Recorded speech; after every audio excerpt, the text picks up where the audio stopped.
TDP నాయకులు Kakinada city ఎన్నికల convener Vanamadi Umashankar మరిన్ని జన్మదిన వేడుకలు జరుపుకోవాలని తెలుగుదేశం పార్టీ నాయకులు 29వ డివిజన్ మాజీ కార్పొరేటర్ సిరియాల రామలక్ష్మి ఆకాంక్షించారు. కాకినాడ సినిమా రోడ్డు రాఘవేంద్ర స్వామి గుడి వద్ద తెలుగుదేశం పార్టీ 44వ పార్టీ ఆవిర్భావ దినోత్సవాన్ని పురస్కరించుకుని పార్టీ జెండాను ఎగురవేశారు. అనంతరం తెలుగుదేశం పార్టీ యువనేత వనమాడి ఉమాశంకర్ జన్మదిన సందర్భంగా పేదలకు అన్నదానం నిర్వహించారు. ఈ సందర్భంగా సిరియాల రాము లక్ష్మి మాట్లాడుతూ ఇదే రోజున జన్మించిన తెలుగుదేశం పార్టీ యువనేత వనమాడి ఉమాశంకర్ జన్మదినం జరుపుకోవడం చాలా సంతోషకరమైన విషయం అన్నారు.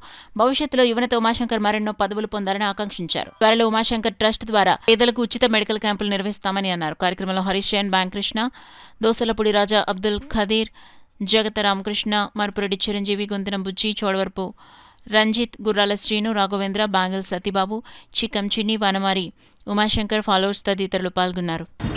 మన తెలుగుదేశం పార్టీ ఆవిర్భవించి ఈ రోజుకి 44 సంవత్సరాలు పూర్తయింది కాబట్టి 44వ ఆవిర్భావ దినోత్సవం సందర్భంగా మరియు అదే రోజు మన వనమాడి ఉమాశంకర్ గారి పుట్టినరోజు సందర్భంగా ఈ కార్యక్రమం అన్నదాన కార్యక్రమాన్ని చేయడం జరుగుతుంది. ఇక్కడ దీనికి అనేక మంది ప్రజలు వచ్చి అన్నదాన కార్యక్రమాన్ని జయప్రదం చేయాలని కోరుతున్నాం. ముందుగా రాష్ట్ర ప్రజలకు టీడీపీ పార్టీ తరఫున ఈ టీడీపీ పార్టీ ఆవిష్కరణకి ఈ దినం సందర్భంగా మన యువ నాయకులు వనమాడి ఉమాశంకర్ గారి పుట్టినరోజు జన్మదిన సందర్భంగా ఈరోజు పలు సేవా కార్యక్రమాలు చేపట్టడం జరిగిందండి.